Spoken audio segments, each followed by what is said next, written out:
मोदी जी की खासियत रही है कि वो तुकबंदी से सरकार चलाना चाहते हैं। उधर से गोली चलेगी तो इधर से गोला चलेगा कि मोदी जी का डंका बज रहा है विश्व में।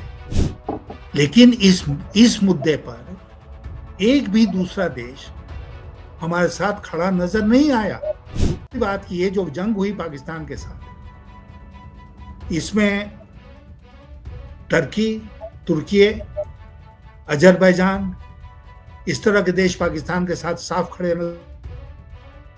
नजर आए। चीन का समर्थन बिल्कुल स्पष्ट था पाकिस्तान को। भारत के साथ कौन खड़ा हुआ? हमारे विदेश सचिव इतने काबिल ऑफिसर हैं। कितने शर्म की बात है देशवासी के नाते कि इस तरह की भद्दी भद्दी गालियां उनको दी गई सोशल मीडिया में, और एक के खिलाफ अभी तक कोई कार्रवाई नहीं हुई है, एक का अकाउंट नहीं बंद हुआ है। ये सरकार कर क्या रही है? ये ट्रोल्स कौन है? ये ट्रोल आर्मी, ये भारतीय जनता पार्टी की ट्रोल आर्मी।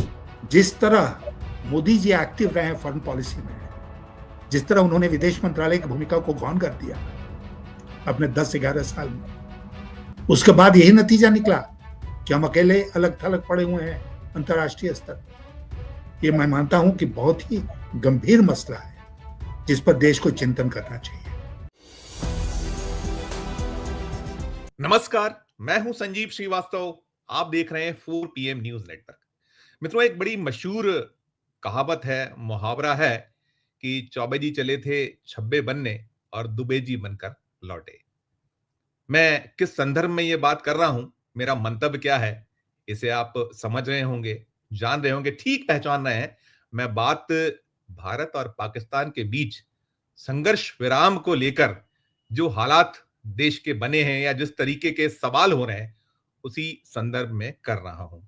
और ज्ञात है देश को कि 22 अप्रैल को पहलगाम में एक आतंकवादी हमला हुआ था, और उसके बाद हमारे प्रधानमंत्री जी ने बहुत ताकत के साथ कहा था। हालांकि वे अब सीधे जो बात किया करते हैं, जो जनता के बीच आया करते थे, वैसी स्थिति तो नहीं है, लेकिन हाँ, उन्होंने बिहार के मधुबनी में जो एक चुनावी सभा थी वहां से, फिर उसके बाद मन की बात में दोहराया था अपना संकल्प की कल्पना से परे सजा हम जो ये आतंकवाद को कहीं पोषित करते हैं, पल्लवित करते हैं उन्हें, और जिन्होंने ये घटना को अंजाम दिया उन्हें दी जाएगी। अब हुआ भी 7 मई को जो भारतीय सेना ने अपने पराक्रम का परिचय दिया और जो हमारे यहाँ ऑपरेशन सिंदूर चलाया गया, उसने देश को बहुत कुछ, एक जो उबल रहा था उस उबाल में कहीं ना कहीं थोड़ी सी ढांढस बंधाई। लेकिन अनायास 10 मई को जो कुछ हुआ उसके बाद न केवल देश बल्कि दुनिया में जो भारतीय बसे हुए हैं उनके मन में भी बहुत सारे सवाल हैं, बहुत सारे ऐसे प्रश्न हैं कि जो समझ से परे हो रहे हैं कि आखिर, और उसमें सबसे खास बात यह रही कि जो ये संघर्ष विराम हुआ, इसकी सूचना यदि कहीं से मिली तो वो मिली अमेरिका से। अमेरिका के राष्ट्रपति ने एक एक्स किया, और उस एक्स में ये पता चला कि संघर्ष विराम के लिए भारत तैयार हो गया। और उसके कुछ देर बाद भारत ने भी ये घोषणा कर दी कि जो है युद्ध की जो स्थिति है, जो हालात हैं, वो अब फिलहाल में रोक दिए जा रहे हैं। सारी स्थितियां देश के सामने हैं, और उसके बाद जैसा मैंने कहा कि जो बहुत सारे प्रश्न हैं, जो प्रधानमंत्री नरेंद्र मोदी जी के मित्र माय डियर ट्रंप, उनकी ओर से निकला। और अब इसके बाद बहुत सारी बातें हो रही। 36 घंटे से ज्यादा का वक्त हो चुका है और अलग अलग सिलसिला चल रहा है, उच्च स्तरीय बैठकें चल रही हैं और तमाम बातें हो रही हैं। हमारे जो सेना के तीनों अंग हैं, उनके प्रवक्तागण भी देश के सामने आए थे, उन्होंने बहुत सारी बातें रखी है। लेकिन हम ये देख क्या पा रहे हैं कि उनकी जो बॉडी लैंग्वेज है, वो कहीं ना कहीं उनके चेहरे पर थोड़ा सा अवसाद नजर आ रहा है। और अब ये भी शुरू हो गया है कि भारतीय जनता पार्टी, जो हमेशा ऐसे मसले, ऐसे मुद्दों पर पीछे नहीं रहती है, तो अब वो देश के सामने आ चुकी है और उसने अब शुरुआत कर दी है। अपना जो इसके पीछे का सिलसिला होता है उसका आरंभ हो गया है। तो जो पूरी स्थितियां हैं, पूरे हालात हैं, बहुत सारे सवाल हैं। तो ऐसे जो चाहे वो भारत की जनता चाहती थी कि इस बार अब कम से कम इतना माकूल उत्तर दे दिया जाए पाकिस्तान को कि वो फिर ऐसे हालात पैदा करने की हिमाकत करने के पहले बहुत बार सोचे। तो वो सारे प्रश्न, मीडिया के सवाल, हमें अभी सरकार की ओर से तो जवाब नहीं मिले हैं। प्रधानमंत्री जी अभी तक सामने नहीं आए हैं, देश के रक्षा मंत्री जी ने बात नहीं की है प्रेस से, या जो विदेश मंत्री जी हैं वे प्रकट नहीं हुए, केंद्रीय गृह मंत्री जी सामने नहीं आए। तो तमाम जो प्रश्न हैं, ऐसे प्रश्नों के कुछ जो हम निरंतर मीमांसा कर रहे हैं, बातचीत कर रहे हैं, उस सिलसिले में चलेंगे एक बहुत बहुत खास मेहमान के पास। पहले मैं जोड़ूंगा उन्हें, जुड़ गए हैं, पहचान गए होंगे, आप यशवंत सिन्हा साहब हैं, और आपके परिचय की आवश्यकता तो नहीं है, लेकिन फिर भी मैं जो एक औपचारिकता होती है, खासकर उन जो युवा हैं जो बीते 2014 के बाद और अब युवा अवस्था में पहुंचे हैं, जो यशवंत जी के बारे में बहुत तरीके से भिज्ञ ना हो, तो मैं बता दूं कि यशवंत सिन्हा साहब 1960 बैच के एक आईएएस अफसर से उन्होंने अपना करियर शुरू किया था, और उसके बाद वे राजनीति में आए। 1984 में आप अटल बिहारी वाजपेयी जी की सरकार में विदेश मंत्री, आप वित्त मंत्री के तौर पर सेवारत रहे, और फिर कुछ हुआ उसके बाद उन्होंने बीजेपी से आपका अपना एक नाता तोड़ा, जैसे हालात बने। फिर कुछ समय टीएमसी में रहे, टीएमसी के बाद अब वे जो लड़ाई लड़ रहे हैं वो जो संविधान को बचाने की लड़ाई, और बीच में एक बार आप विपक्ष के जो राष्ट्रपति पद के उम्मीदवार भी रहे। तो ऐसे सिन्हा साहब ने हमारे लिए समय निकाला है। मैं बहुत बहुत शुक्रिया अदा करूंगा माननीय यशवंत सिन्हा साहब का। और दर्शकों पहले ये भी बता दूं कि ये जो बातचीत है थोड़ी सी लंबी होगी, बहुत सारे प्रश्न आपके मन के हैं, कुछ हमारे जो मन के सवाल हैं वो हम सिन्हा साहब से कुछ चाहेंगे कि उनसे जो हमें मिल सकता है, हासिल हो सकता है, क्योंकि आप देश की सरकार के बहुत प्रमुख अंगों में शुमार रहे हैं। भारतीय जनता पार्टी में बहुत लंबे वक्त तक काम किया, और बहुत ऐसे नेता हैं जिनका दीर्घ अनुभव है। मैं पुनः बहुत बहुत स्वागत करते हुए, यशवंत जी थोड़ी भूमिका लंबी हुई, लेकिन मैं यहीं से शुरुआत करना चाहूंगा कि जो पूरा का पूरा घटनाक्रम है, खासकर सीज फायर के बाद जो 36 घंटे हो गए, और अब जो कुछ देश में चल रहा है, बहुत सारे सवाल है। बड़ी एक जो प्रश्न यही है कि क्या मजबूरियां इसके पीछे दिखती हैं, रही होंगी। ओपनिंग रिमार्क से शुरुआत करूंगा, यशवंत सर। बहुत बहुत धन्यवाद संजीव जी। परिचय के बारे में एक बात और जोड़ दूं, मैं शायद आप भूल गए कि मैं आईएएस में आने के पहले 2 साल शिक्षक भी था, कॉलेज में पढ़ाता था। तो वो once a professor always a professor, वो वाली जो बात है वो कुछ हद तक मेरे पर भी लागू होती है। लेकिन खैर, आपने जो प्रश्न किया तो उसके उत्तर में मैं कहना चाहूंगा आपसे कि इस बार जो है, भारत पाकिस्तान का इतिहास तो बहुत लंबा है, लेकिन इस बार कहाँ से शुरुआत हुई? इस बार शुरुआत हुई पहलगाम में जो आतंकी हमला हुआ, जिसमें अनेक लोग मारे गए, और उसके बाद मोदी जी बिहार गए, मधुबनी की धरती पर खड़े होकर अंग्रेजी के 5 वाक्य बोले, दुनिया भर को संदेश दिया उन्होंने, और खुद उन्होंने कहा कि उनकी जमीन को मिट्टी में मिला देंगे, आतंकवादियों की बची खुची जमीन को मिट्टी में मिला देंगे। अब देश का प्रधानमंत्री अगर इस तरह का वक्तव्य देता है तो जाहिर है कि उसने सारे जो इनपुट है उसको ध्यान में रखकर, उसका एनालिसिस करके, उनको समझकर उन्होंने ये बयान दिया। और बयान दे उनका सुनने के लिए पूरा देश इंतजार कर रहा था। ये दूसरी बात है कि उसी दिन मीटिंग होनी थी, हुई विपक्षी दलों की, उसमें मोदी जी नहीं रहे। शायद उसमें रह के ये बयान देते और सारा विपक्ष उनके साथ खड़ा दिखता तो इसका दूसरा असर पड़ता। लेकिन छोड़िए उस बात को। अब उसके बाद देश इंतजार करता रहा कि एक्शन कब होगा, और एक दिन अचानक हमने सुना, और सब देश सुनकर बहुत खुश हुआ, बहुत संतोष हुआ हम सबको, कि भारत की सेना को, जिसको मोदी जी ने खुली छूट दे दी है, उसने पाकिस्तान के 9 आतंकवादी ठिकानों पर हमला करके उनको ध्वस्त कर दिया। फिर ये जंग 4 दिन चली, मैं 4 दिन दोनों तरफ से जो असला बारूद हम एक दूसरे के ऊपर फेंक सकते थे, हमने फेंका। ये दूसरी बात है कि लाइन ऑफ कंट्रोल को छोड़कर थल सेना की तरफ से कोई एक्शन नहीं हुआ। लेकिन जो सबसे अजीब बात लगी, क्योंकि मैं उस दिन टीवी देख रहा था, क्योंकि मैं चाहता था कि पल पल की खबर से मैं वाकिफ रहूं। तो अचानक मैंने देखा कि ट्रम्प साहब का ट्वीट आ गया कि सीज फायर हो गया, और उसके बाद हम बिल्कुल आश्चर्यचकित रह गए कि आखिर ये हुआ क्या। ये नहीं कि सीज फायर हो गया, उससे हम चकित नहीं हुए,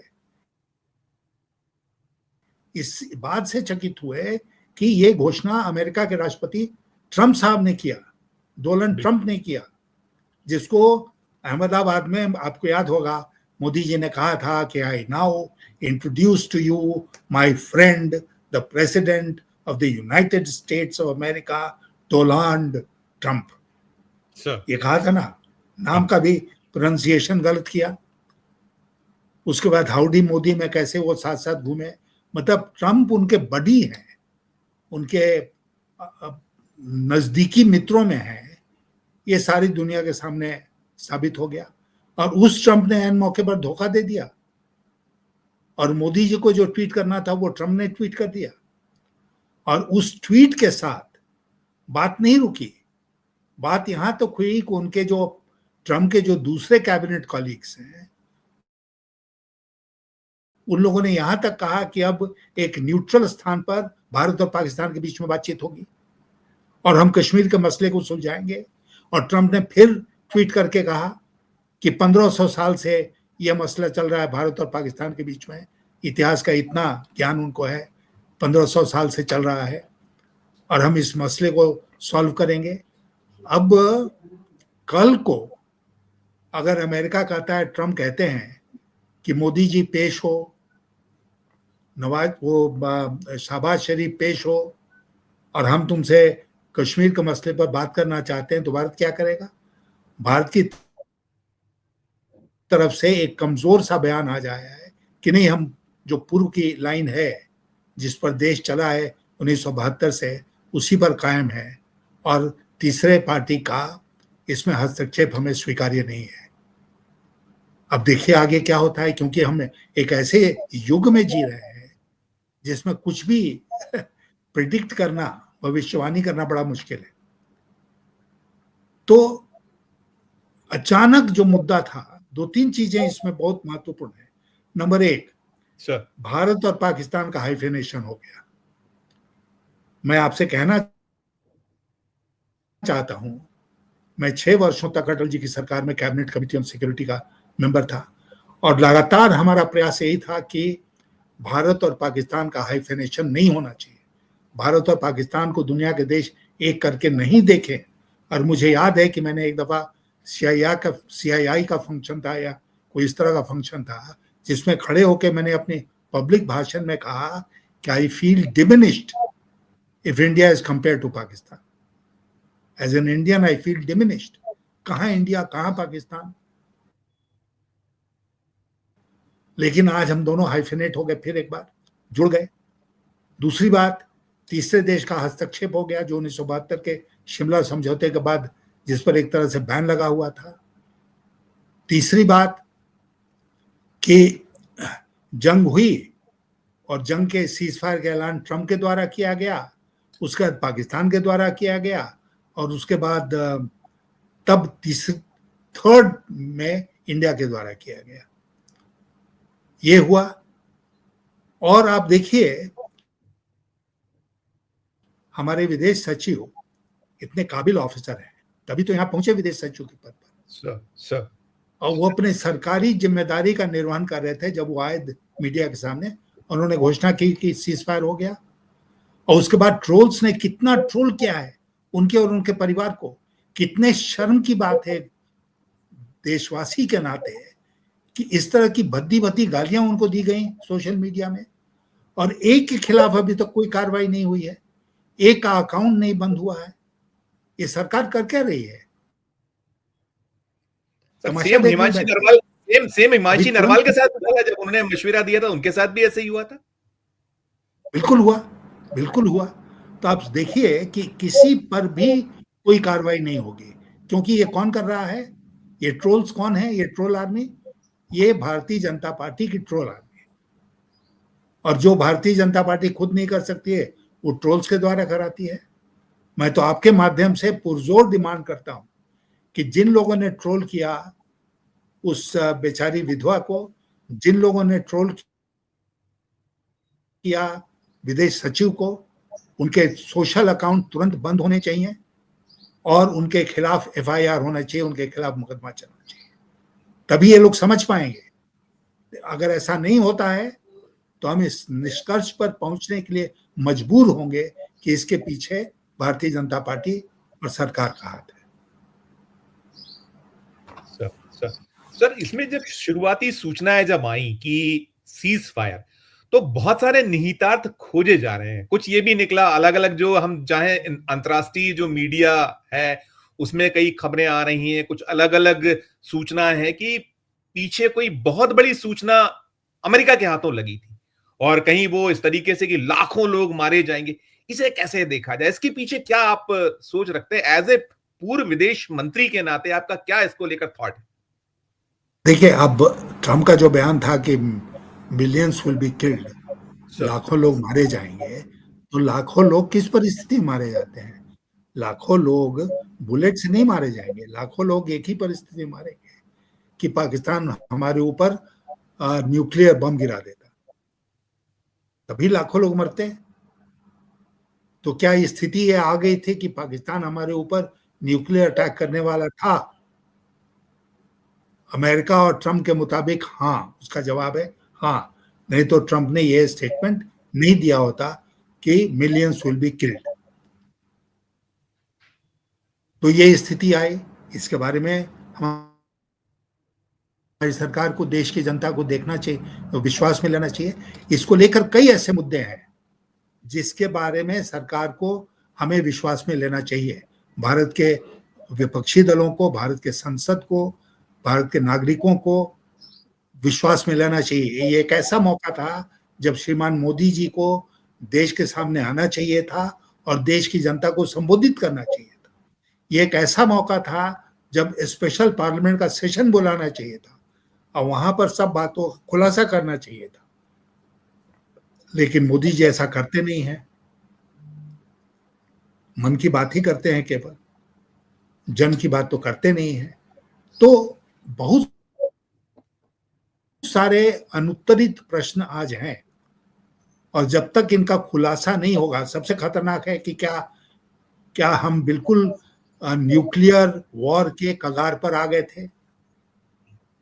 और आपको याद होगा कि ये न्यूक्लियर जो वेपन्स थे वो तो अटल जी के समय बने और उस समय एक न्यूक्लियर डॉक्ट्रिन हुआ। न्यूक्लियर डॉक्ट्रिन बाज़ाब्ता कैबिनेट कमेटी ऑन सिक्योरिटी ने अडॉप्ट किया। उस न्यूक्लियर डॉक्ट्रिन में साफ लिखा हुआ है कि भारत पहले न्यूक्लियर वेपन से किसी देश के ऊपर आक्रमण नहीं करेगा, नो फर्स्ट यूज। लेकिन अगर कोई देश हमारे ऊपर आक्रमण करता है तो हम उसकी हस्ती मिटाने का काम करेंगे। और जाहिर है कि पाकिस्तान हमारे ध्यान में था क्योंकि उसके पास भी न्यूक्लियर वेपन्स है। लेकिन आज क्या हो गया उस न्यूक्लियर डॉक्ट्रिन का? क्या सरकार स्पष्ट करेगी कि वही न्यूक्लियर डॉक्ट्रिन है कि कोई नया मोदी डॉक्ट्रिन आ गया इस मामले में भी कि हमारे ऊपर आक्रमण होगा तब भी हम नहीं करेंगे आक्रमण? क्या हुआ क्या? तो इसीलिए मैं कह रहा हूं कि इतने सारे अनुत्तरित प्रश्न हैं जिनका खुलासा सरकार को करना चाहिए, प्रधानमंत्री को करना चाहिए। तत्काल अगर वो ऑल पार्टी मीटिंग बुलाते हैं तो उसमें करना चाहिए, पार्लियामेंट का सेशन बुला के करना चाहिए, देश के नाम संबोधन करके करना चाहिए और प्रधानमंत्री को करना चाहिए। रक्षा मंत्री, गृह मंत्री, विदेश मंत्री ऐसा करें ना करें, प्रधानमंत्री को देश के सामने आके और इन बातों का खुलासा करना चाहिए। Did we come close to a nuclear conflagration with Pakistan? ये बहुत गंभीर मुद्दा है ना, इससे गंभीर दूसरा मुद्दा हो ही नहीं सकता। बिल्कुल बिल्कुल बिल्कुल। मैं सर आपके दौर का, खासकर अटल जी का एक वक्तव्य आप सुनिएगा, आप हैं उसमें। युद्ध चल रहा था, अटल जी तो राष्ट्रपति लिंकन ने मुझे बुलाया न्यूयॉर्क में, वाशिंगटन में।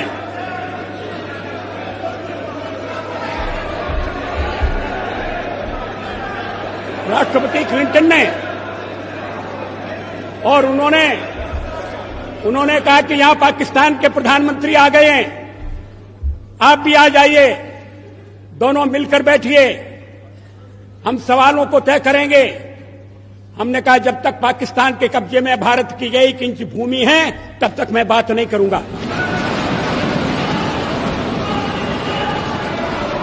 और मैं अमेरिका नहीं गया,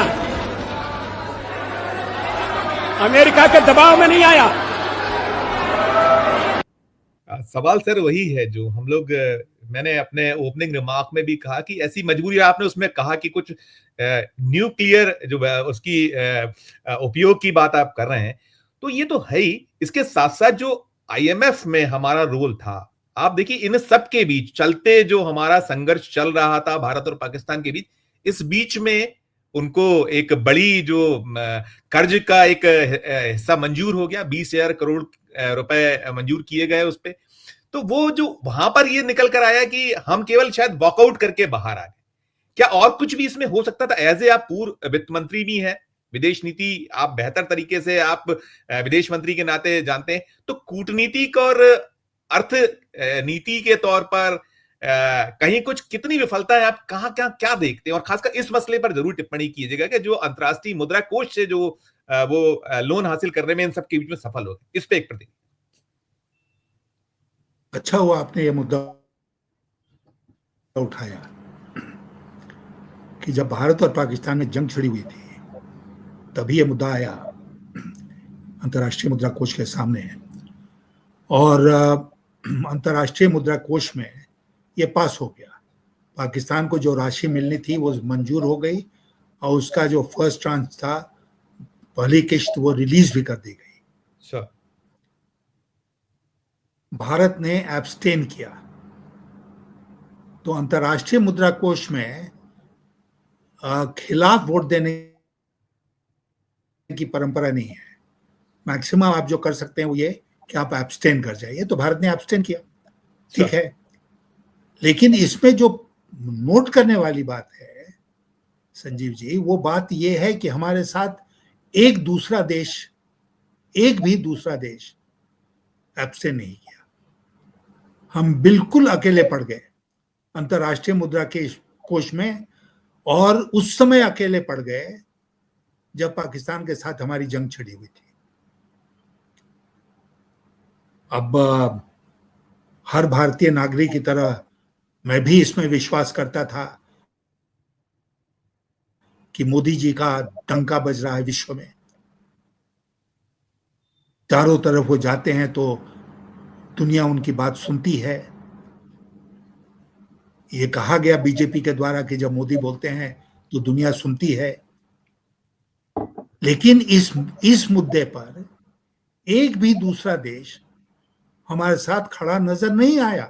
दूसरी बात की ये जो जंग हुई पाकिस्तान के साथ, इसमें टर्की, तुर्की, अजरबैजान, इस तरह के देश पाकिस्तान के साथ साफ खड़े नजर आए। चीन का समर्थन बिल्कुल स्पष्ट था पाकिस्तान को। भारत के साथ कौन खड़ा हुआ? ये जो 4 दिन की जंग हुई पाकिस्तान के साथ, उसमें भारत के साथ कौन खड़ा हुआ? एक भी देश खड़ा नहीं हुआ। यहां तक कि नेपाल ने भी कहा कि संयम बरतो, इसको आगे मत बढ़ने दो। तो दक्षिण एशिया के देश हों या अंतर्राष्ट्रीय स्तर पर जो देश है, किसी ने हमारा साथ नहीं दिया। ये एक बड़ी सबक देश को सीखने को मिली है इस पूरे प्रकरण में, कि अंतर्राष्ट्रीय स्तर पर भारत बिल्कुल अलग थलग पड़ा हुआ है, अकेला पड़ा हुआ है। मालदीव्स तक ने हमारा समर्थन नहीं किया, श्रीलंका ने हमारा समर्थन नहीं किया, नेपाल ने हमारा समर्थन नहीं किया, बांग्लादेश की तो बात ही छोड़ दीजिए। तो इस स्थिति दुर्गत को हम क्यों प्राप्त हुए हैं आज, जबकि मोदी जी का डंका बज रहा है, वार रुकवा दी पापा। जबकि मोदी जी यूक्रेन का युद्ध रुकवा सकते हैं तो पाकिस्तान के साथ युद्ध नहीं रुकवा सकते थे। कोई दूसरा देश नहीं खड़ा हो सकता था, नहीं खड़ा हुआ। ये एक टेक अवे है फ्रॉम ऑल दिस जो कि बहुत ही गंभीर है, और इस पर हमको लगता है कि भारत सरकार को और हमारे पूरे तंत्र को, जिसमें मैं विपक्ष को भी शामिल करता हूं, उनको इस पर गंभीर रूप से सोचना पड़ेगा कि भारत अलग थलग क्यों पड़ गया, ऐसी कौन सी गलती हमने की। जिस तरह मोदी जी एक्टिव रहे हैं फॉरेन पॉलिसी में, जिस तरह उन्होंने विदेश मंत्रालय की भूमिका को गौण कर दिया अपने 10-11 साल में, उसके बाद यही नतीजा निकला कि हम अकेले अलग थलग पड़े हुए हैं अंतर्राष्ट्रीय स्तर पर। ये मैं मानता हूं कि बहुत ही गंभीर मसला है जिस पर देश को चिंतन करना चाहिए। बिल्कुल बिल्कुल जनाब, एक दो तीन चीजें हो रही हैं। एक तो इंदिरा जी को स्मरण किया जा रहा है इस मौके पर। दूसरी चीज, राहुल गांधी जी द्वारा जो संसद में एक वक्तव्य दिया गया था कि चीन और पाकिस्तान बहुत तेजी से पास चले आ रहे हैं। आपने भी गिनवा दिया कि हमारे साथ ना श्रीलंका है, ना हमारे साथ मालदीव है, ना हमारे साथ नेपाल है, हमारे सारे पड़ोसी। और जो चीन, ऐसा मुल्क जिसको लेकर बड़ी बातें रही हैं, हमने देखा है मोदी जी का एक दौर किस तरीके से वो झूला झुलाने वाले दृश्य भी देखे और बार बार यात्राएं और तमाम चीजें हुई हैं।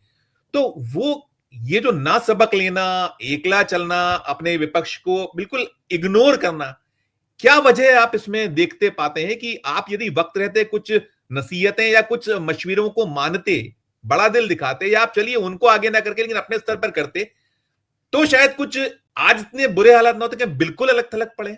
इस पे एक प्रतिक्रिया सर। नहीं, बिल्कुल आपने ठीक कहा। मोदी जी किसी को भी विश्वास में लेना उचित नहीं समझते हैं, पार्टी के भीतर नहीं समझते हैं, विपक्ष के की भूमिका को नहीं समझते हैं, देश में दूसरे लोग जो हैं उनकी भूमिका को नहीं समझते हैं, और पता नहीं कहां से किसने उनको ये पाठ पढ़ाया कि आप विदेश यात्राएं कीजिए, सैकड़ों करोड़ रुपया देश का खर्च कीजिए, विदेश नीति को देश की जो आंतरिक नीति है उसका एक हिस्सा बना दीजिए, वहां पर जाकर एनआरआईज की मीटिंग कीजिए प्रवासी भारतीयों को, और दूसरे देश जहां आप गए थे उनके साथ बातचीत में क्या हासिल हुआ उसका जिक्र नहीं करके आप जो भाषण देते हैं प्रवासी भारतीयों के सामने उसी का खूब प्रचार कीजिए, गलबहियां लगाइए लोगों को। तो ये सारी चीजें जो थी वो मोदी जी ने समझा कि यही सम टोटल है हमारी विदेश नीति का। और मुझे याद है संजीव जी कि मैं लगातार ये कहता रहा कि आप कितने भी बराक बराक कर लो बराक ओबामा को, कितने भी फर्स्ट नेम टर्म्स पर आ जाओ, कितने भी हग कर लो दूसरे लोगों को, वो जब अपनी पॉलिसी बनाएगा तो अपने देश की हितों की रक्षा करने वाली पॉलिसी बनाएगा। भारत के लिए पॉलिसी नहीं बनाएगा, वो अपने देश के लिए पॉलिसी बनाएगा। तो अच्छा है कि हम दूसरे मुल्कों के प्रतिनिधियों के साथ अच्छा संबंध रखें व्यक्तिगत स्तर पर, लेकिन उसको इतना बढ़ा चढ़ा कर नहीं पेश करें कि भाई वो हमारे ही हो गया, हमारे साथ खड़ा रहेगा बराबर। और इसमें अगर किसी प्रमाण की आवश्यकता थी तो आज हमको प्रमाण इसका मिल गया। जिस तरह मोदी जी ने दुनिया के दूसरे देशों के नेताओं को गले लगाया है, उनके साथ नजदीकी बढ़ाई है, मुझे नहीं लगता है कि किसी और प्रधानमंत्री ने ऐसा किया है देश के। लेकिन वो सब प्रधानमंत्री अलग थलग नहीं पड़े थे जिस तरह आज मोदी जी अलग थलग पड़े हुए हैं अंतर्राष्ट्रीय स्तर पर, और ये देश के लिए चिंता का विषय है। बिल्कुल बिल्कुल, देश के लिए चिंता का विषय।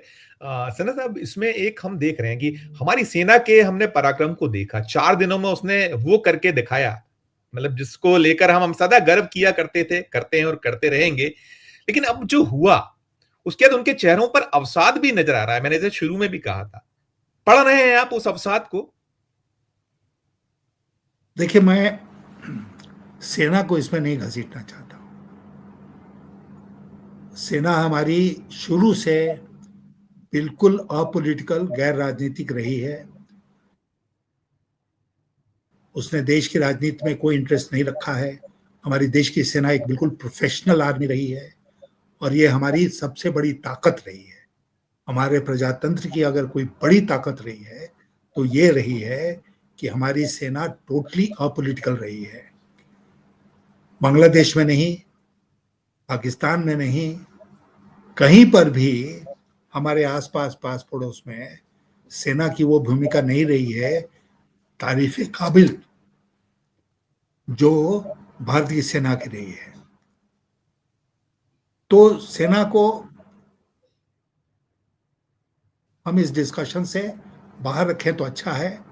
मोदी जी ने सेना को खुली छूट दी थी, सेना ने अपना पराक्रम दिखा दिया, और जब सीज फायर हुआ तो सेना को उसको स्वीकार करना था, सेना ने उसको स्वीकार किया, और ऐसा होना भी चाहिए था, क्योंकि सिविलियन अथॉरिटी जो है, डेमोक्रेटिकली इलेक्टेड अथॉरिटी जो है हमारे देश में, वो सेना के ऊपर है। संविधान से हम सब गाइड होते हैं, और मैं मानता हूं कि ये बहुत बड़ी बात है भारतीय सेना की कि उन्होंने आज तक राजनीति में कोई रुचि नहीं दिखाई है, अलग थलग रहे हैं, और जो सिविलियन अथॉरिटी का आदेश हुआ है उसका पालन करने का उन्होंने काम किया। सर, रक्षा मंत्री जी का कल एक हमने बयान देखा। कल वो जो ब्रह्मोस का जो हम लखनऊ में शुरुआत हुई है वहां, उसमें वो एक कार्यक्रम में थे और इसी माध्यम के थे जिस माध्यम से हम लोग जुड़े हुए हैं। तो उन्होंने एक बात कही कि हमने जो पहलगाम में आतंकवादी हमले के शिकार लोग थे उनको उनका बदला ले लिया है, उनको न्याय दिला दिया। इस तरीके का उनके जो भाषण का ध्वनि थी। अब जो भारतीय जनता पार्टी की ओर से शुरुआत हो गई है, उनका ये कहना है, चूंकि मैं आप राजनीतिक भी हैं तो मैं उस नाते सवाल करना चाह रहा हूं कि बीजेपी कह रही है कि हमने 100% जो हमारा एक ऑपरेशन था वो सफल हो गया। इस पे एक टिप्पणी आपकी।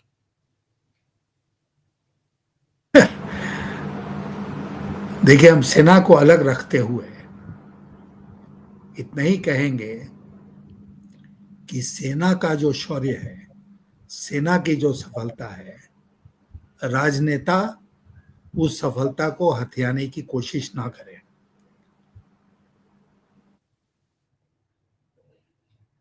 ये सबके लिए बेहतर होगा।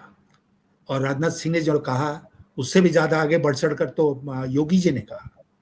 योगी जी आजकल उत्तर प्रदेश के मुख्यमंत्री के नाते उत्तर प्रदेश की कम बात करते हैं, और देश की राजनीति और अंतर्राष्ट्रीय राजनीति जो है उसकी ज्यादा बात करते हैं। और ये भी एक इंडिकेशन देता है, एक इशारा करता है कि उनके मन में क्या है भविष्य के लिए। तो खैर छोड़िए, वो बीजेपी के अंदर की बात है। मैं इतना ही कहूंगा कि पूरा जो मैंने देखा उसमें योगी जी को ज्यादा दिखाया गया, राजनाथ सिंह को कम दिखाया गया, और राजनाथ जी ने जो बयान दिया कि हमने बदला ले लिया। अब सूत्रों के हवाले से खबरें हैं सर। अब आपने जैसे कहा कि प्रधानमंत्री जी को देश के सामने आना चाहिए, स्थितियों को साफ करना चाहिए। अभी तो यही आ रहा है सूत्रों के हवाले से कि इसमें अमेरिका की कोई भूमिका नहीं थी। अब ये भी आ गया प्रधानमंत्री जी की ओर से, सूत्रों के हवाले एजेंसीज लिख रही हैं कि गोली चली तो गोला दागेंगे। इसे कैसे, इस पे क्या कहिएगा आप? मतलब ठीक है, लेकिन ये चीजें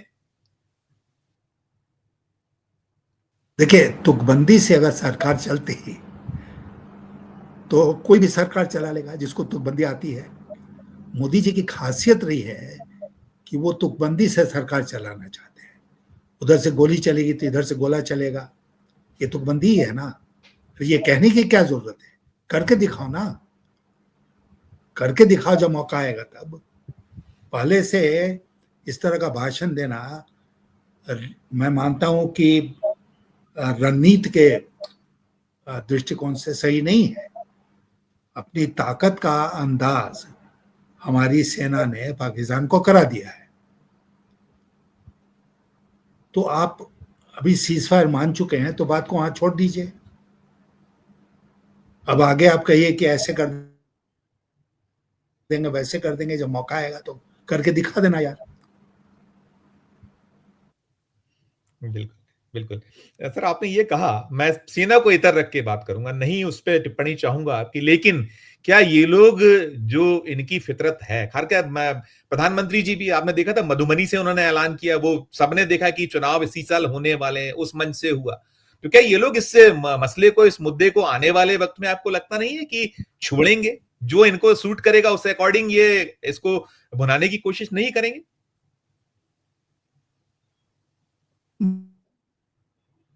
दरअसल देखा जाए तो इस बार भुनाने को कुछ है नहीं। और अगर आप और हम देश के लोगों का मूड समझते हैं तो ये भी हमने महसूस किया होगा कि इस बार मोदी जी की बात पिट गई। इस बार लोग मोदी जी के आचरण से खुश नहीं है। लोगों को लगता है कि मोदी जी ने हमारे देश को लेट डाउन किया है, नीचा दिखाने का काम किया है। और अगर हमने नीचा नहीं देखा होता तो पाकिस्तान में जश्न नहीं मनता होता। तो इसलिए मोदी जी के इमेज को इस पूरे प्रकरण में बहुत गहरा धक्का लगा है। और मैंने कल कहीं कहा था कि this is the beginning of his and, क्योंकि लोग नाराज हैं। लोग बिल्कुल ही संतुष्ट नहीं है जो कुछ हुआ है इस देश में और जिस तरह सीज फायर हुआ है। उससे लगता है ना कि भाई भारत अमेरिका के दबाव में आ गया, नहीं तो डोनाल्ड ट्रंप क्यों करते हैं सीज फायर की घोषणा? क्या कोई 100 मीटर का रेस था जिसमें वो फर्स्ट हो गए और पहले घोषणा कर दी? तो मोदी जी का जो इमेज उन्होंने बनाया था कि बहुत ही शक्तिशाली व्यक्तित्व हैं और उन्होंने सबको झुका दिया अपने सामने, तो ऐसा लोगों को लगा कि ऐसा नहीं है सही। और इंदिरा गांधी का याद आना लाजमी है इस समय, क्योंकि उन्होंने न केवल अमेरिका के दबाव को झेला बल्कि अमेरिका ने 7th फ्लीट भेज दिया था बे ऑफ बंगाल में 1971 में। उससे भी वो महिला नहीं डरी और 2 टूक उन्होंने निक्सन को बता दिया कि उनका हस्तक्षेप स्वीकार्य नहीं है और भारत अपना फैसला खुद करेगा। और ये भारत की विदेश नीति की का बहुत बड़ा मूल मंत्र रहा है, स्ट्रेटेजिक ऑटोनॉमी। हम अपने फैसले रणनीति के क्षेत्र में खुद करेंगे, किसी दूसरे देश के दबाव में आकर नहीं करेंगे। और इस बार तो बिल्कुल स्पष्ट हो गया कि हमने दूसरे देश के दबाव में आकर काम किया, नहीं तो ट्रंप क्यों घोषणा करते हैं सीज फायर की? बिल्कुल। सर, आपने एक बड़ी बहुत ही महत्वपूर्ण बात कही कि आप ये देख या पा रहे हैं कि मोदी जी के राजनीतिक अंत का वक्त आपको नजर आ रहा है और इन सब के बीच में जो देश की स्थितियां हैं, विपक्ष जो चीजें मांग कर रहा है, अभी जो तात्कालिक होना चाहिए, तुरंत होना चाहिए कि एक सर्वदलीय बैठक की मांग उठी हुई है, दूसरा कि संसद का विशेष सत्र बुलाया जाए। क्या आपको इस मोर्चे पे क्या नजर आता है कि जो मोदी जी या उनकी सरकार का जो रवैया है कैसा रहने वाला है? क्या नजर आता है इस बारे में आपको? नहीं होने वाला है, इसमें से कोई भी चीज नहीं होने वाली है। देखिए, मोदी जी को देश को विश्वास में लेने के लिए उनको देश की जनता को संबोधित करना चाहिए था, नंबर 1। नंबर 2, उनको सर्वदलीय बैठक बुलाना चाहिए था, वहां पर सारी बातों को स्पष्ट करते, उसमें जो बातें बाहर आ सकती थी वो बातें बाहर आती। तीसरा, उनको संसद का विशेष सत्र बुलाना चाहिए था जहां पूरी चर्चा होती इन सब बातों के ऊपर और देश की जनता को सूचित किया जाता, देश की जनता को विश्वास में लिया जाता। कम से कम ये 3-4 चीजें तो जरूर होनी चाहिए थी, लेकिन नहीं हुई ना, और नहीं होंगी, क्योंकि मोदी जी के स्वभाव में ही ये नहीं है कि वो इस तरह का आचरण करें। वो मन की बात करेंगे किसी दिन और कुछ बताएंगे, लेकिन प्रेस कॉन्फ्रेंस नहीं करेंगे। सरकार ने प्रेस कॉन्फ्रेंस क्यों नहीं किया? सरकार की तरफ से संवाद एक तरफा क्यों है इतने गंभीर मुद्दे पर? किसी को तो आकर सर प्रेस कॉन्फ्रेंस करना चाहिए था। आर्म्ड फोर्सेस के लोगों को आपने छोड़ दिया कि वो जहां तक उनका सवाल है वो उसके बारे में बात करें, लेकिन जो राजनीति है ये पूरी, जो इसका इंटरनेशनल एक परिप्रेक्ष्य है, बैकग्राउंड है, उन सब के बारे में कौन बात करेगा? प्रधानमंत्री करेंगे, विदेश मंत्री करेंगे, रक्षा मंत्री करेंगे, गृह मंत्री करेंगे, यही लोग ना है कैबिनेट कमेटी ऑन सिक्योरिटी के सदस्य, फाइनेंस मिनिस्टर को के साथ। तो ये क्यों नहीं सामने आते हैं? बड़ा सवाल ये तो बहुत सब उस समय चुन चुन के मारेंगे, ऐसे कर देंगे, वैसे कर देंगे, इन तीन कर देंगे। अब कहां सटके हुए हैं अमित शाह? चुन चुन के मारेंगे,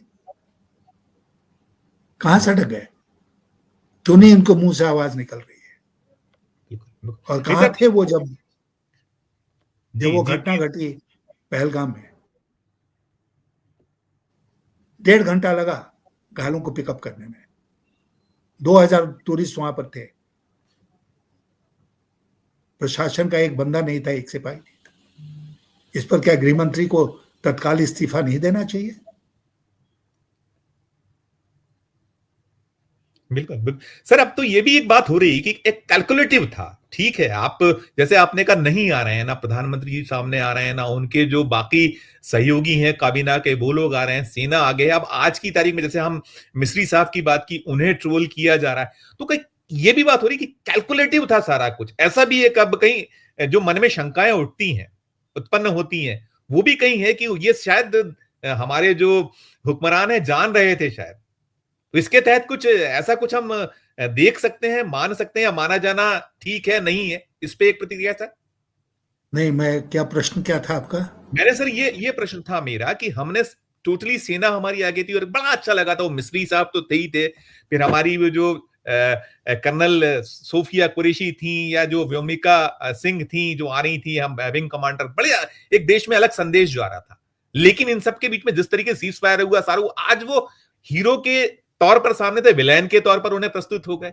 तो कहीं कैलकुलेटिव था ये सब, ये कहीं हमारे जो हुक्मरान है उन्हें कहीं ये चीज का इल्म था कि ऐसे हालात बने तो हम पीछे रहेंगे, वही आगे रहेंगे। ये भी ये एक मन में शंकाएं हैं देशवासियों, इस पे एक आपका नोट।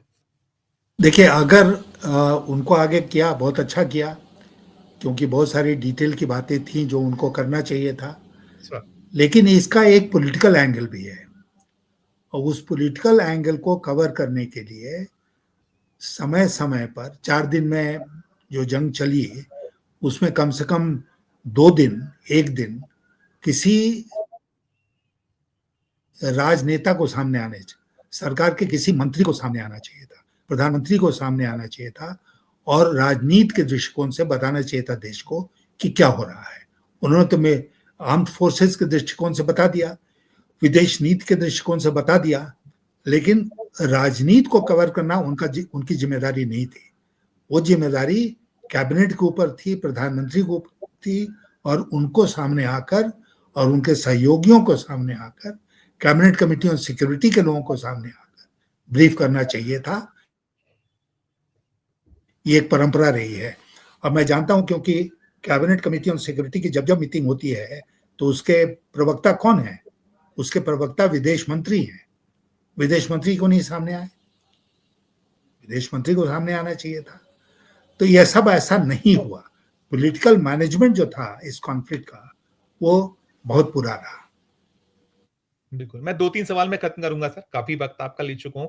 एक तो सवाल मेरा बहुत महत्वपूर्ण यह है कि सीज फायर हो गया है, हमारा जो बॉर्डर एरिया है, बॉर्डर एरिया में चाहे हम जम्मू कश्मीर चले जाएं या हम और भी हमारे जो पाकिस्तान से लगे क्षेत्र हैं, बहुत बर्बादी भी हुई है। हमारा जनहानि तो कम हुई है, लेकिन जो माल की हानि जो है बहुत ज्यादा हुई है, और खूब मांग हो रही है लगातार उस दिशा में। आपको क्या लगता है, क्या त्वरितता दिखानी चाहिए उन लोगों के जो बॉर्डर एरिया पे हैं, उनको मरहम लगे, उनका जो नुकसान हुआ है कुछ हम कर पाए उनके लिए, इस पे एक। और दूसरा एक के साथ साथ कि जो शहीद का दर्जे की भी मांग उठी थी, जो मारे गए पहलगाम में, पाकिस्तान तो बार बार शहीद कहता है, उनके जो आतंकवादी मारे गए, हमारे यहां सिविलियंस मारे गए, निर्दोष सिविलियंस, कोई बात नहीं हो रही, इस पे एक नोट सर।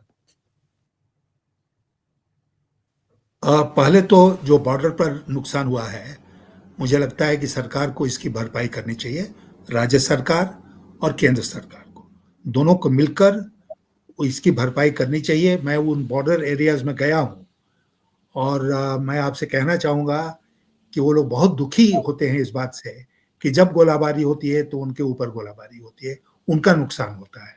अब वो लोग तो भाग के किसी तरह बंकर में छुप के अपनी जान बचाते हैं, लेकिन मवेशी का क्या होगा? मवेशियों का, घरों का बहुत नुकसान होता है।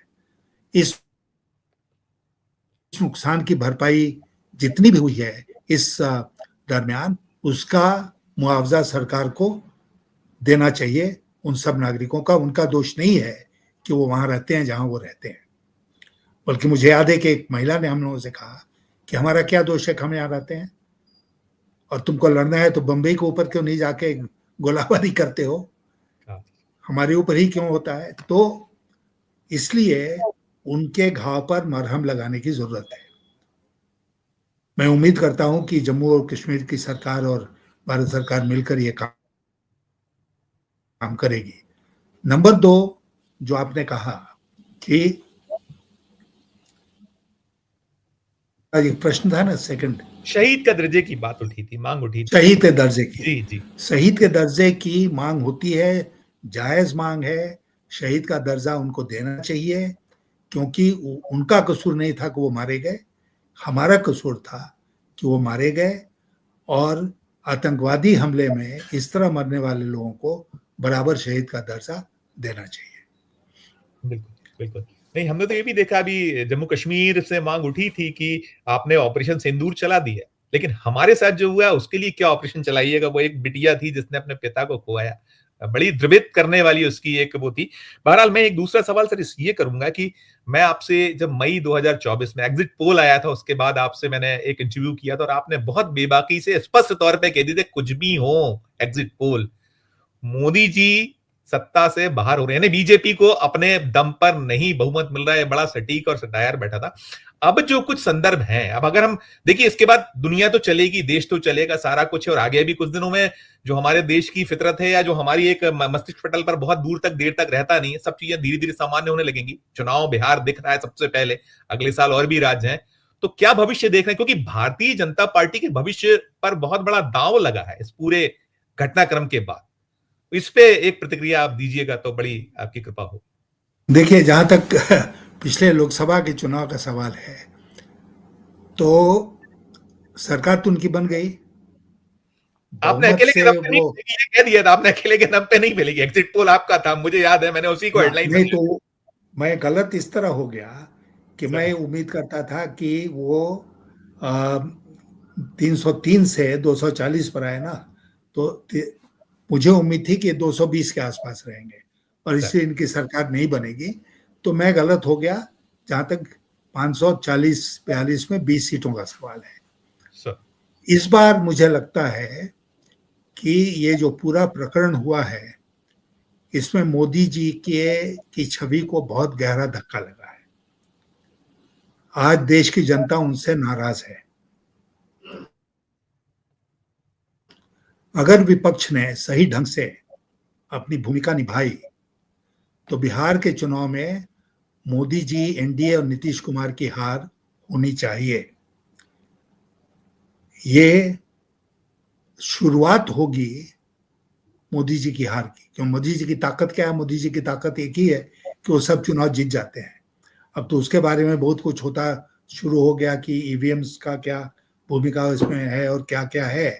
लेकिन जो भी जिसकी भूमिका हो, विपक्ष को सतर्क रहना पड़ेगा, सावधान रहना पड़ेगा, एकजुट रहना पड़ेगा, अपने जो उनका कम्युनिकेशन है उसको ठीक करना पड़ेगा, एक प्रोग्राम ऑफ एक्शन देश की बिहार की जनता के सामने रखना पड़ेगा। और मैं उम्मीद करता हूं कि एक बार फिर बिहार से बदलाव की शुरुआत होगी, बिहार के चुनाव से। एक टिप्पणी मैं और भी चाहूंगा आपकी। आप भारतीय जनता पार्टी में रहे, बहुत महत्वपूर्ण भूमिकाओं में रहे हैं, आपने सरकार के साथ साथ संगठन में भूमिकाएं निभाई हैं, आपने संघ को बहुत करीब से देखा है, जाना है, उसकी वर्किंग जानते हैं। तो अब जो वक्त है, 75 के होने वाले हैं मोदी जी, उन्होंने मार्गदर्शक मंडल बनाया था, तो क्या है माकूल वक्त आपको, आपने कहा भी कि अब उनके राजनीतिक अंत का समय है, तो ये संघ की ओर से आपको दिखता है कि कुछ संभावनाएं देख रहे हैं आप? क्या अपना उसको लेकर क्या आकलन है? इस पे एक आपकी प्रतिक्रिया। संघ को अगर ये साबित करना है कि वो मोदी जी के मातहत नहीं बल्कि मोदी जी से स्वतंत्र होकर काम करती है, तो उनको इंसिस्ट करना चाहिए, इस बात पर जोर देना चाहिए कि जैसे उन्होंने 75 साल के नियम को हम सबके ऊपर लागू किया, उसी तरह 75 साल का नियम वो स्वयं के ऊपर लागू करें और अब विश्राम करें। अब वो विश्राम करें, ये दिखाएगा कि संघ की ताकत बरकरार है और संघ मोदी जी के सामने झुका नहीं। अंतिम प्रश्न सर मेरा वहीं आके होगा जो हम जहां से शुरुआत की थी, भारत पाकिस्तान संघर्ष विराम जो हुआ, तो इसमें फाइनली आप क्या देख रहे हैं? भारत ने क्या पाया, क्या खो दिया और पाकिस्तान क्या पा गया? आपने एक तो इंडिकेट किया ही कि वो दौड़ थी जिसमें 3 ही लोग दौड़ रहे थे, अमेरिका फर्स्ट आ गया, पाकिस्तान सेकंड और हम तीसरे नंबर पर रह गए, जो हमें नंबर 1 आने की उम्मीद थी। तो इस पे समाप्त करूंगा, आपकी प्रतिक्रिया इस पर। देखिए, जब भारत और पाकिस्तान की बातचीत आती है ना, तो एक मैसेजिंग जो है वो बहुत इंपॉर्टेंट हो जाता है, क्योंकि हमारे कश्मीर मसले का अंतर्राष्ट्रीयकरण फिर हो गया। ये बड़ी दुर्भाग्यजनक स्थितियां पैदा हो गई। ये बहुत दुर्भाग्यजनक बात हुई है। और सबसे जो इम्पोर्टेंट बात होती है कि भाई कौन जीता कौन हारा। अब ये 71 में ये कोई नहीं कह सकता था कि पाकिस्तान जीत गया, भारत हार गया। कारगिल में कोई नहीं कह सकता था कि हम हार गए, पाकिस्तान जीत गया। लेकिन इस बार पाकिस्तान में जश्न मनाया जा रहा है और भारत में कहीं ना कहीं ये फीलिंग है कि हमें बीच में ही रोक दिया गया। जो हमारी सेना को एडवांटेज मिला था वो उसको लॉजिकल कंक्लूजन तक नहीं ले जाने दिया गया और हमने सीज फायर स्वीकार कर लिया। इस तीसरे पार्टी के हस्तक्षेप से सीज फायर स्वीकार हुआ, यूएन सिक्योरिटी काउंसिल के आग्रह पर नहीं, ट्रम्प के आग्रह पर। नंबर 2 कि पाकिस्तान में एक फीलिंग है कि पाकिस्तान जीत गया, उसके बारे में हमें चिंता करनी चाहिए। नंबर 3 कि अंतर्राष्ट्रीयकरण हो गया कश्मीर के मुद्दे का और हमें अपनी पूरी ताकत आने वाले दिनों में लगानी पड़ेगी कि ऐसा नहीं हो। मजबूती के साथ हमें ट्रम्प को कहना पड़ेगा कि नहीं, आपकी मध्यस्थता हमें स्वीकार नहीं है। आने वाले दिनों में मैं ये चुनौतियां देख रहा हूं भारत की विदेश नीति के सामने और मैं आशा करता हूं कि सरकार खड़ी होगी और इन मुद्दों पर मजबूती दिखाएगी और अमेरिका को बताएगी 2 टूक कि हम इस रास्ते नहीं चलने वाले हैं। भारत का जो रास्ता रहा है 1972 के बाद से, हम उसी रास्ते चलेंगे। ठीक सर, एक चीज और छूट रही है, मैं वो नहीं रहेगी तो ठीक नहीं होगा। यूएनएससी जाने का हमारा एक निकल कर आया कि हम यूएनएससी जाएंगे सबूतों के साथ। इस पर भी सर एक छोटी सी आपकी प्रतिक्रिया, जो आप चाहें, क्योंकि हम नेहरू जी को बड़ा वो कहते हैं कि नेहरू जी ने बड़ी गलतियां की, लेकिन यहां पर अब इस मामले को लेकर यूएनएससी जाना ठीक हो? बिल्कुल नहीं, बिल्कुल ही नहीं जाना चाहिए। नेहरू जी ने गलती करी कि वो यूएनएससी गए 1947-48 में। हम इस बार यूएनएससी में नहीं हैं, हम सदस्य नहीं हैं। पाकिस्तान सदस्य है यूएनएससी का, तो इसलिए इसमें हम यूएनएससी के पास क्यों जाएं? और यूएनएससी की भूमिका बची क्या है? आज यूएनएससी की भूमिका बची है क्या जो रशिया यूक्रेन का युद्ध हो रहा है? यूएनएससी की भूमिका बची है क्या जो इजराइल और पैलेस्टाइन के बीच में युद्ध हो रहा है? यूएनएससी की भूमिका बची कहां है कि उसको हम जबरदस्ती खींच के लाएं और इसका अंतर्राष्ट्रीयकरण करें अपने बायलैटरल मुद्दे का? तो ये जो भी सोच है इसको तुरंत वहीं खत्म करना चाहिए। दूर दूर तक यूएनएससी में जाने की बात भारत को नहीं सोचनी चाहिए। यशवंत सर, आपका बहुत बहुत शुक्रिया, बहुत बहुत आभार। आपने बहुत सारा वक्त दिया और बहुत सारे जो प्रश्न देश के मन में है, जन मानस के मन में है, मीडिया के मन में है, बहुत कुछ आपने उसको लेकर जो आपका अपना दीर्घ अनुभव है, आपने जो सरकार में सेवाएं दी हैं, आप जो तमाम पदों पर हैं, उसका पूरा निचोड़ आपने हमारे दर्शकों के सामने रखा। पुनः धन्यवाद, पुनः बहुत बहुत आभार। धन्यवाद। आप तो यशवंत सिन्हा साहब थे। यशवंत सिन्हा साहब ने जो पूरी परिस्थितियां हैं, खासकर सीज फायर के बाद, उसे लेकर बेबाक तरीके से अपनी राय का प्रकटीकरण किया और वे ये भी कहीं कह रहे हैं कि देश हित में अभी यही सुखद होगा, ठीक होगा कि जो गलतियां हो गई हैं उन गलतियों को निरंतर ना रखा जाए और जो कुछ हम इस मौके पर सुधार कर सकते हैं सुधार कर लिया जाए तो बहुत उचित होगा। नहीं तो आने वाला जो दौर है, वक्त है, खासकर जो हमारी अस्मिता की हम बात करते हैं उसे लेकर बहुत सारी कठिनाइयां देश के सामने पैदा होंगी। पूरी चर्चा आपने सुनी, आपकी अपनी क्या राय है? यशवंत सिन्हा जी ने बहुत बेबाकी से सारी चीजें साफ कर दी। उन्होंने स्पष्ट कर दिया है कि मोदी जी का जो राजनीतिक अंत है उसे वे देख रहे हैं, करीब है, और जो कहीं इस दौर में अब उन्हें अपना जो अगर राजनीतिक अंत सुधारना है उसमें ध्वनित होता है तो कम से कम जो गलतियां हैं उन्हें सुधार लें। ये एक सुनहरा अवसर उनके पास होगा। इस चर्चा में इतना ही। हम फिर किसी नए विषय, किसी नए मुद्दे के साथ आपके समक्ष हाजिर होंगे। हमारा अंत में जो अनुरोध होता है कि यदि आपको चर्चा अच्छी लगे तो चैनल को लाइक कीजिएगा, सब्सक्राइब कीजिएगा और हमारे चैनल को अगर आप ज्वाइन का बटन दबाइएगा तो और हमारी हौसला अफजाई होगी। प्यार और स्नेह बनाए रखिए और देखते रहिए 4 PM न्यूज नेटवर्क। धन्यवाद, नमस्कार।